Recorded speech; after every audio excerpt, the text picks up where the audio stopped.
லக்னம் என்றால் ஜாதகர், லக்ன அதிபதி அந்த லக்னத்திற்கு சொந்தக்காரர். ஜாதகர் எங்கு இருக்கிறார், அந்த 7ஆம் வீடு இருந்தால் அதற்கு என்ன பலன் என்று நாம் இன்னைக்கு இந்த ஒரு விசேஷ வகுப்பை பார்க்க போகிறோம். இப்போ பொதுவாகவே லக்னாதிபதி 7ஆம் இடத்தில் இருந்து லக்னத்தை பார்த்தார், ஆயுள் பலம் உண்டு. லக்னாதிபதி லக்னத்தை பார்த்தால் ஆயுள் பலம் உண்டு. லக்னாதிபதி லக்னத்தில் இருந்தால் ஆயுள் பலம் உண்டு. ஒரு ஜாதகருக்கு ஒரு ஜோதிடத்தில் 12 பாவங்களுக்கு சிறந்த ஹீரோ யார் என்றால் லக்னம். அது எந்த லக்னமாக வேண்டுமானாலும் இருந்து விட்டு போகட்டும். லக்னம் அப்படின்னா இலக்கு பிளஸ் எனும். அந்த வீட்டின் அதிபதி அந்த வீட்டில் இருந்தாலும், அந்த வீட்டு எங்கு இருந்தாலும் அந்த வீட்டை பார்த்தாலும் சிறப்பு. கெட்டுப்போனால் மாரகம் நடக்கும். லக்னாதிபதி 7இல் ஆயுள் பலம் உண்டு. அவர் கெட்டுப்போனால் மாரகம் நடக்கும். அப்ப தூரத்தில் இருந்து ஒரு குரலை ரசிப்பார், பக்கத்தில் போனால் பயம் வரும். ஏனால் லக்னாதிபதி மாரகஸ்தானத்தில் இருந்தால், காரகத்துவத்தை நல்லா படிக்கணும். 2-7 மாரகஸ்தானம். 7 என்பது பொதுவாக மாரகஸ்தானம். அப்ப பக்கத்தில் போனால் பயம் வரும். அப்ப லவ்வை சொல்ல பயப்படுவார். இதெல்லாம் ஒரு கணக்கு. ஒவ்வொரு விஷயத்திலையும் தூரத்தில் இருந்து ரசிப்பார், பக்கத்தில் போனால் பயப்படுவார். அப்ப 7ஆம் இடம் என்பது நண்பர்களை குறிக்கும். 7ஆம் இடம் அப்ப லக்னாதிபதியே 7க்கு போயிருக்கார். எங்கப்பா உங்க அப்பா எங்க இருக்காரு அப்படின்னா, எங்க அப்பா ஃப்ரெண்டை பார்க்க போயிருக்கார் பையன் சொல்றார். அப்ப லக்னாதிபதி எந்த வீட்டுக்கு போனால் அங்கே இருக்கிறார். அப்ப 7 என்பது நண்பரை தேடி போவார். 7ஆம் இடம் காதலையும் குறிக்கும், காதலை தேடி போவார். அப்ப லக்னாதிபதியே 7ல போய் உட்கார்ந்து இருந்தார் அப்படின்னா திருமண தாமதம் அல்லது திருமணத்தில் ஒரு விருப்பம் இல்லாமல் இருப்பார். இதெல்லாம் நமக்கு ஒரு பார்க்கணும்.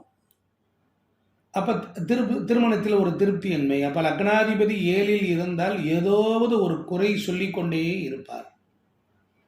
லக்னாதிபதி 7ல் இருந்தால் ஏதோ ஒரு குறை சொல்லிக்கொண்டே இருப்பார். திருமணத்தை தள்ளி போட்டு கொண்டே போவார். எப்பொழுதுமே லக்னாதிபதி இருக்கும் இடம் திருப்தி இருக்காது. தன் வீட்டை விட்டு வெளியே வந்தவர் லக்னாதிபதி இருக்கும் இடம் திருப்தி இருக்காது. திருமணம் நடைபெறவில்லை என்றால் லக்னாதிபதி 7ல் இருக்கிறாரா என்று பார்க்கலாம். இப்ப தாம்பத்திய உறவை சொல்லும் இடம் என்பது 7ஆம் இடம். தாம்பத்திய உறவை சொல்லும் இடம் என்பது 7ஆம் இடம். அப்ப தாம்பத்திய உறவில் திருப்தியின்மை, தாம்பத்திய உறவில் திருப்தியின்மை. அவர் எதிர்பார்ப்பை பூர்த்தி செய்யாத இடம், எதிர்பார்ப்பை பூர்த்தி செய்யாத இடம். அதே போல 6, 8, 12 தொடர்பு, திரிசூன்யம் தொடர்பு இருந்தால் கண்டிப்பாக இந்த பிரச்சனை நடக்கும். அப்போ ஒரு சிலருக்கு திருமணமே நடக்காது, ஒரு சிலருக்கு தாமத திருமணம். 7ஆம் இடம் என்பது சந்நியாசத்தை சொல்லும். 7ஆம் இடம் என்பது சந்நியாசத்தை சொல்லும். 7ஆம் இடம் கெட்டு போனால் ஆன்மீகம். 7ஆம் இடம் கெட்டு போனால் ஆன்மீகம். 7ஆம் இடம் நல்லா இருந்தால் திருமணம். 7ஆம் இடம் நல்லா இருந்தால் திருமணம். பொது சேவை ஈடுபாடு என்பது 7ஆம் இடம். 7 என்பது மனைவி. லக்னாதிபதி 7, அப்ப மனைவியை தேடி போவார். 7 என்பது கூட்டு தொழில். லக்னாதிபதி 7ஆம் இடத்துக்கு போனார் என்றால் கூட்டு தொழில் செய்வார். 7ஆம் இடம் என்பது எதை குறிக்கிறது அப்படின்னா, லக்னம்னா ஜாதகர், லக்னம்னா ஜாதகர். 4ஆம் இடம் என்பது தாய். 4க்கு 4ஆம் இடம் 7ஆம் இடம். அப்ப தாய் வழி பாட்டி மீது பாசம். 7ஆம் இடம் என்பது வெளிநாடு வெளியூர் செல்வார், வெளிநாடு வெளியூர் செல்வார். அப்ப தாய் தந்தையை பிரிந்து வாழ்பவர் ஏதாவது ஒரு வகையில், தாய் தந்தையரை பிரிந்து வாழ்வார் ஏதாவது ஒரு வகையில். அதே போல் 7ஆம் இடம் அப்படிங்கிறதுனால மனைவி பேரில் சொத்து வாங்குவார். ஏன்னா அது 4ஆம் இடத்துக்கு 4ஆம் இடம். 7ல் ஒரு லக்னாதிபதி இருந்தால் எப்படியெல்லாம் பாவத்தை உபயோகப்படுத்தி நாம் பலன் எடுக்கிறோம் என்கிற வித்தையை உங்களுக்கு சொல்லிக் கொடுக்கிறேன். நீங்கள் புரிந்து கொள்ளணும். அப்போ மனைவி பேரில் எப்படி சொத்து வரும்? 7ன்னா லக்னாதிபதி, 4ஆம் இடம்ங்கிறது சொத்து. அந்த 4ஆம் இடத்துக்கு 4ஆம் இடத்தை பார்க்கணும். 4ஆம் இடத்துக்கு 4ஆம் இடத்துல இருந்தால் அது 7ன்னு வரும்போது 4ஆம் இடம் சொத்து, சொத்துக்கு 4ஆம் இடம், சொத்து யார் பேரில் வருது என்கிற ஒரு வகை. அப்போ 4ஆம் இடத்துக்கு 4ஆம் இடம் 7, 7ஆம் இடத்தில் சுக்கிரன் இருந்தாலும் லக்னாதிபதி இருந்தாலும் இது பொருந்தும். அண்டர்ஸ்டாண்ட் ஆயிடுச்சா? நண்பர் வீட்டில் தங்குவது, நண்பர் வீட்டில் மாடியில் தங்குவது, நெய் பலகாரங்கள் நெய் ஊற்றி சாப்பிடுவது 7ஆம் இடம். நெய் பலகாரங்கள் நெய் ஊற்றி சாப்பிடுவது 7ஆம் இடம். முதல் குழந்தை 5, 2வது குழந்தை 7. 2வது குழந்தை மீது அதிக பற்று, 7ஆம் இடம் 2வது குழந்தை. எப்படியெல்லாம் பலன் வருது என்று நீங்கள் பார்த்து கொள்ள வேண்டும். இது கெட்டுப்போனால் குழந்தை இருக்கும், பற்று இருக்காது, 2வது குழந்தையே இருக்காது. 7ஆம் அதிபதி தொடர்பு கொண்டால் இவர் 2வது பிறப்பு, 2வது குழந்தை. லக்னாதிபதிக்கு 7ஆம் வீட்டினுடைய தொடர்பு, 7வது வீட்டுக்குரியவனுடைய நட்சத்திரம், சாரம், இணைப்பு, தொடர்பு ஏதோ ஒரு வகையில் இருந்தால் இவர் குடும்பத்தில் 2வது குழந்தை. முதல் குழந்தை 5, 2வது குழந்தை 7, 3வது குழந்தை 9, 4வது குழந்தை 11 என்று இப்படியே நீங்கள் எண்ணிக்கொண்டே போகலாம். இது ஒரு வகையில் பார்க்கக்கூடிய முறைகள். லக்னாதிபதி 7ல் 7ஆம் அதிபதி பார்த்தாலும் கூடினாலும் இவருடைய பிறப்பு வீட்டில் 2வது பிறப்பு. முதல் குழந்தை என்பது சூரியன், 5ஆம் அதிபதி, 11ஆம் அதிபதி. அப்போ லக்னாதிபதி 7ல் அப்படின்னா 7ஆம் அதிபதி தொடர்பு கொண்டாலும், செவ்வாய் பார்த்தாலும், செவ்வாய் இருந்தாலும் இவர் 2வது குழந்தை, 2வது பிறப்பு. லக்னாதிபதி 7ல் 7ஆம் அதிபதி தொடர்பு கொண்டாலும், செவ்வாய் பார்த்தாலும், செவ்வாய் இருந்தாலும் இவர் 2வது பிறப்பு, அதாவது செகண்ட் சைல்டு. நீங்கள் அதை மைண்டில் வச்சுக்கணும். அப்போ 7ஆம் இடம் என்பது பயணம் அதிகம் ஜாதகருக்கு, பயணம் அதிகம் ஜாதகருக்கு. ஏன் பயணம் அதிகம்? 3ஆம் இடத்துக்கு திரிகோணம், 3ஆம் இடம் பயணம், 7ஆம் இடம் மத்தியம பயணம், 9ஆம் இடம் நீண்ட தொலைவு பயணம். எப்படி சுப்பிரமணியம் சார்? சூப்பர் குருஜி. உங்க குருநாதர், உங்க சிஷ்யம் எப்படி குருஜி? நானும் சிஷ்ய கோடிகள் குருஜி. அதான் சொல்லணும். அதாவது நீங்க என்ன சொல்லணும், அப்ப 7ஆம் இடம் என்பது பயணம் அதிகம் ஜாதகருக்கு. 7ஆம் இடம் தான் டெண்டன்சி ஆஃப் ஹெல்ப், உதவி செய்யக்கூடிய மனப்பான்மை, உதவி செய்யக்கூடிய மனப்பான்மை. இப்போ பாருங்க, ஒரு ஜாதகத்தில் 2ஆம் இடம் கெட்டு 11க்குடையவனோ 11ஆம் அதிபதி கூட இந்த 7க்குடையவன் தொடர்பு வந்தால் 2 தாரம். 2ஆம் இடம் கெட்டு 11க்குடையவனோ 11ஆம் அதிபதி கூட 7க்குடையவன் தொடர்பு வந்தால் 2 தாரம். இதெல்லாம் எழுதி வச்சுக்கணும். 2ஆம் இடம் என்பது குடும்பஸ்தானம், அது கெட்டு போச்சுன்னு வச்சுக்கோங்க. 11க்குடையவன், இப்போ 7 என்பது முதல் கல்யாணம், 9 என்பது 2வது கல்யாணம், சில பேர் 11 2வது கல்யாணம்னு சொல்கிறாங்க. அப்போ 2ஆம் இடம் கெட்டு போயிட்டாலே 2ஆம் இடத்துல லக்னத்தினுடைய தன்மையும் ஒளிந்திருக்கும், ஜாதகரும் இருப்பார், அவருடைய குடும்பமும் இருக்கும், அவருடைய பொருளாதாரமும் அடங்கி இருக்கும். அதனால் கவனிச்சுக்கணும். இரட்டைப்படை பாவம், அதுக்குள்ள எல்லா விஷயங்களும் உள்ள இருக்கு. அப்போ பாருங்க, 2ஆம் இடம் குடும்பஸ்தானம் கெட்டு 11க்குடையவன் 7ஆம் இடத்தில் இருந்தாலும், 7ஆம் அதிபதி 11ல் இருந்தாலும் 7ஆம் இடம் வலுத்து விட்டது என்று அர்த்தம். அப்போதான் 2 திருமணம் நடக்கும். ஒன்று இருக்கும்போதே இன்னொரு திருமணம் செய்வது என்பது சில பேர் பண்ணுறாங்கல்ல, அப்போ முதல் திருமணம் பிரச்சனை. இதுக்கு பேர் தான் இருதார தோஷம். அப்போ 2ஆம் இடம் கெட்டாலும் 7ஆம் இடம் கெட்டாலும் 11க்குடையவன் 7ல் நல்லா கவனிங்க. 2ஆம் இடம் கெட்டாலும் 7ஆம் இடம் கெட்டாலும் 11க்குடையவன் 7ல் 7ஆம் அதிபதி 11ல் இருந்தாலும் 2 திருமணம்.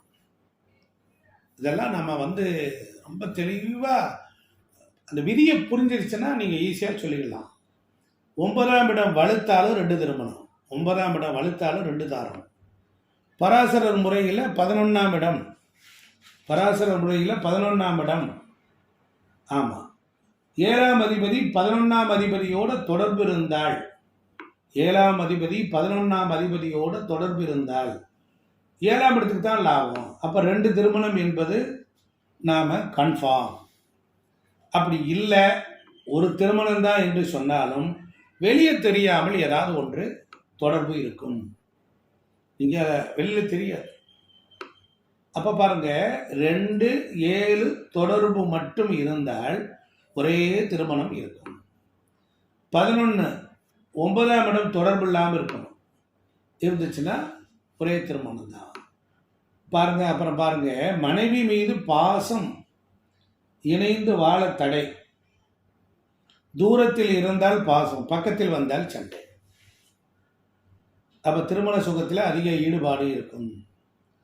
7ஆம் இடத்தில் சூரியன் தொடர்பு கொண்டாள், 7ஆம் இடத்தில் சூரியன் தொடர்பு கொண்டாள், அடுத்தவர் மனைவி அடுத்தவர் கணவர் மீது ஈடுபாடு. சூரியன் என்பது ஆக்கிரமிப்பு.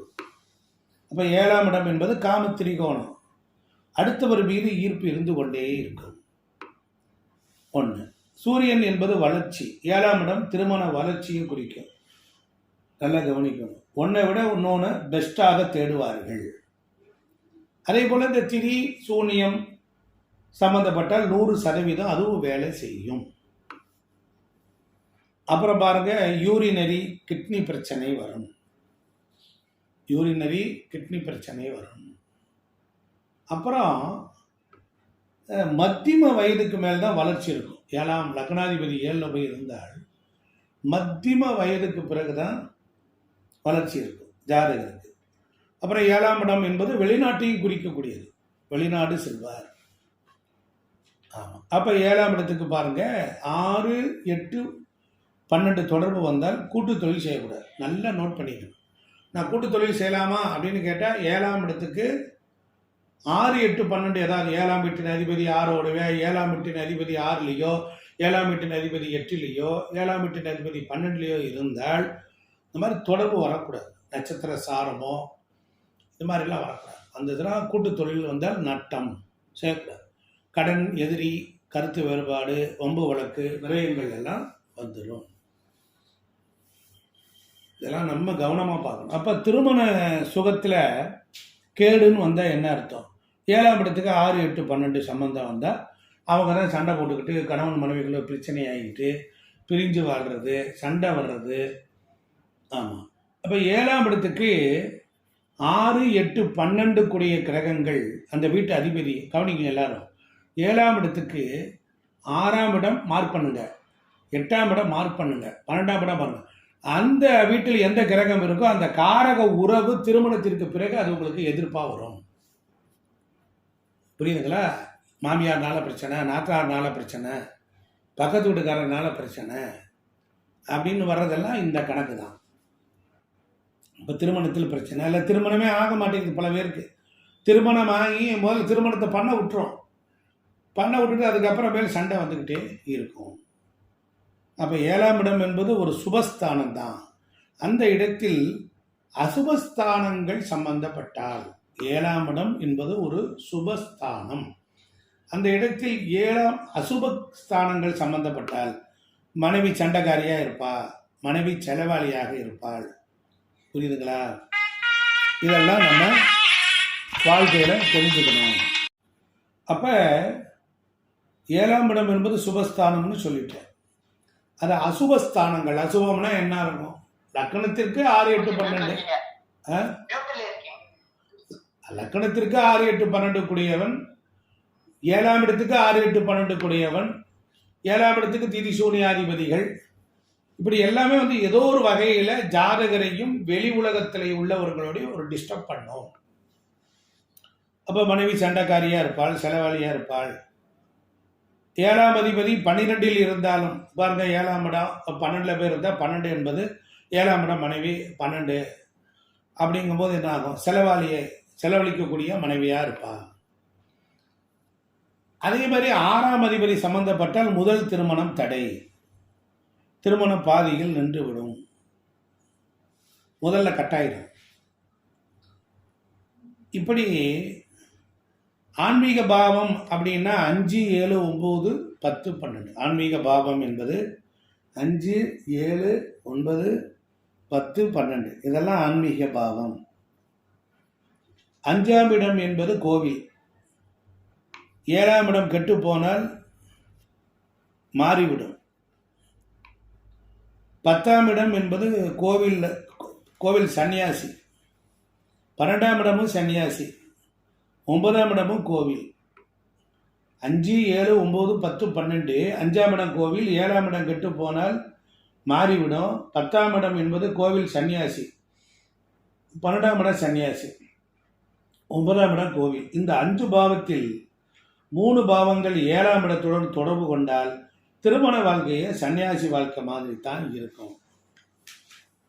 இந்த 5 பாவத்தில் 3 பாவங்கள் தொடர்பு கொண்டால் 7ஆம் பாவத்தோடு இப்போ திருமணமே ஆகவில்லை என்றால் இந்த 5 பாவத்தில் ஏதாவது ஒன்று, இந்த 5 பாவத்தில் ஏதாவது ஒன்று 7ஆம் பாவத்தோடு சம்பந்தப்பட்டு இருக்கும்.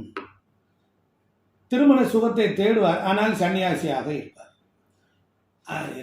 திருமண சுகத்தை தேடுவார், ஆனால் சன்னியாசியாக இருப்பார். அப்புறமேல இந்த சன்னியாசி மாதிரி ஆயிட்டு அதுக்கப்புறமேல் கெட்ட பெண்கள் சகவாசம் தொடர்பு மாட்டிக்கிறது கொள்றது எல்லாம் இது மாதிரி கேட்டகரியில் வந்துடும்.